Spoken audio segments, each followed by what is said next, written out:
YouTube, Skippy02 one more time. Gonna take it back a little bit, kind of a refresher of sorts. Some time ago, about a year now, I did a unboxing and opening and overview of the Smith and Wesson M&P9, specifically the range and carry kit, which you see before you. Sometime, I don't know, a couple months I guess, went by and YouTube, for whatever reason, removed that video stating that I had violated some kind of terms agreement. I don't even remember, don't even know why. At this point, doesn't matter. But anyways, it's been a while since I've had this gun. I've done a few things with it and so forth. So we're going to do a little update, if you will. So here we go. As I said, this is the Smith and Wesson M&P9. This was their range and carry kit. Came in this large plastic lockable case. And in it, you got the pistol,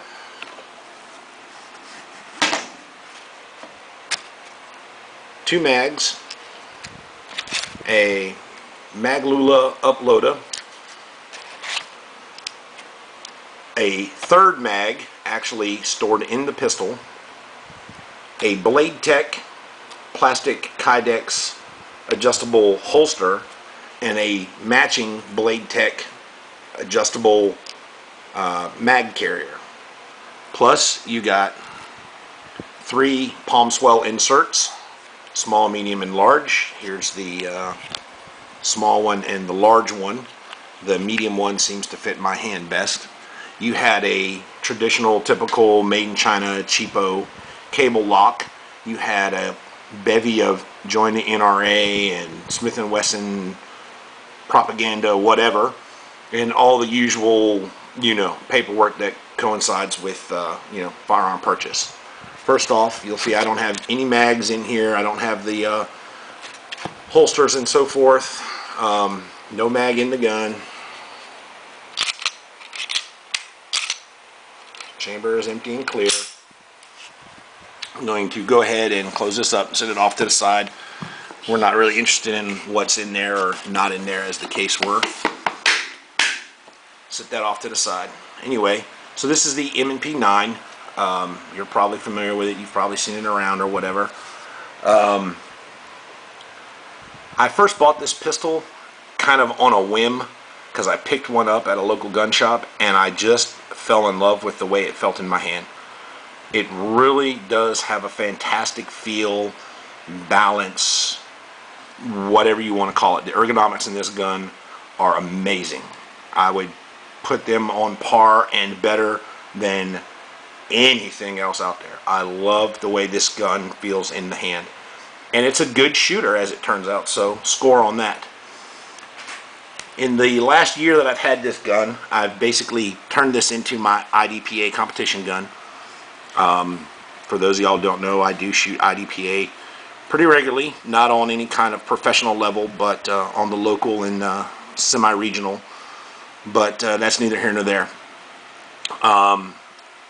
In the time frame that I've had this gun, like I said, I've made a few modifications, and we've got about somewhere around maybe 40 or 50,000 rounds through it.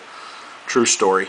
I shoot the crap out of this gun, and look at it. It still looks fantastic. It's got a little bit of, holster marring, scarring, whatever, but, that's nothing.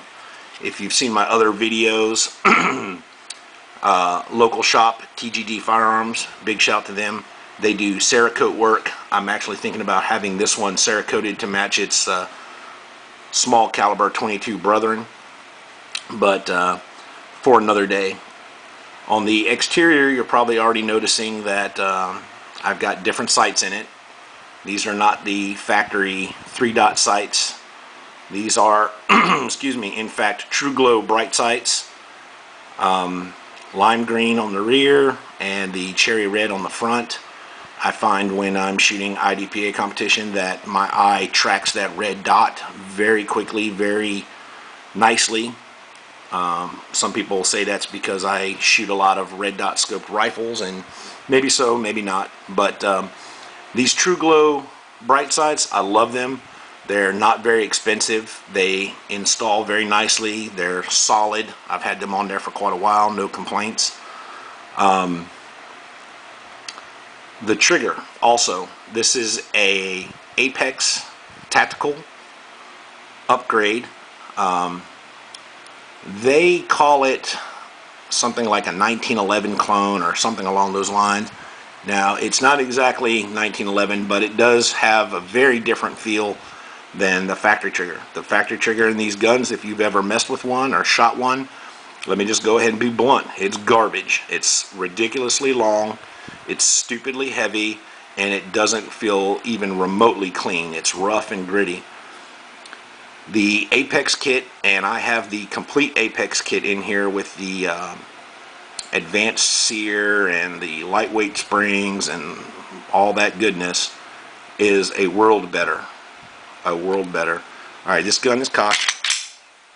Let me just give you a little example of what I'm talking about here. Alright, there's the safety, kind of like on a Glock. There's the take up. There's the snap. Gun cycles. I'm still depressing the trigger. Watch the reset. Click. It's a very positive, very firm reset. Very short, I might add. And then bang.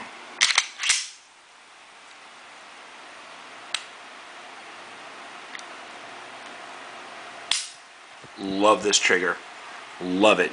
Measures out at just over 4 pounds. It averages about a 4.15 on the trigger bar. But anywho, love that. As far as the exterior goes, that's it. The sights and the trigger, and then the medium palm swells. Coming soon, I'm going to be stippling this frame to get some added traction and so forth. But other than that, all stock, all factory. No safety on this particular model. You do get the ambidextrous slide catch and release. Has the typical M&P takedown. The one-sided yet reversible mag release. Like all the other M&P pistols, you pop the spring out of there, flip the button around, put the spring back in, and whammo, it's flipped for the other side if you're, say, a lefty and prefer it that way or whatever. But anyway, that's that. Let's lock the slide back. Again, it's clear. Flip that down. Snap the trigger. Slide comes off. On the inside, we've got polished up striker. We've got the Apex Radius striker block, which is very domed and rounded, thus making it smoother. Factory recoil spring. Factory barrel with close to 50,000 rounds through it, and still looks good as all could be. Also has polished feed ramps, I might add. But barrel still looking good, feeling good. No problems with extraction or anything like that. All that is all factory. Does have the lighter weight spring behind the striker blocker and on the striker. The trigger bar, kind of similar to Glocks, I guess, has been fully polished. It's been radiused right here. That's the part that rides on that striker block. That softens up the trigger pull and makes it smoother and cleaner and obviously softer. Here you have the Apex sear. See, it's got a little bit of wear on it because, like I said, we've got a lot of rounds through this thing.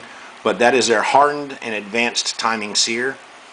There's also inside of there a reworked spring and the trigger spring right there. Those are all parts of the Apex kit. Very, very happy with that Apex kit. If you have an M&P pistol, I cannot tell you what a huge improvement that is. Just even in everyday shooting, plinking, target practice, competition, home defense, whatever. I cannot think of a single purpose or reason not to put this Apex kit in your gun. Whether you go with the polymer trigger or the aluminum trigger, you need to do that. And while you're at it, like I said, polish up a few of these other parts and you'll have a fantastic shooting gun. This is mine. That's where we're at nowadays. Hope you liked it. Still got it. Still love it. Take care. God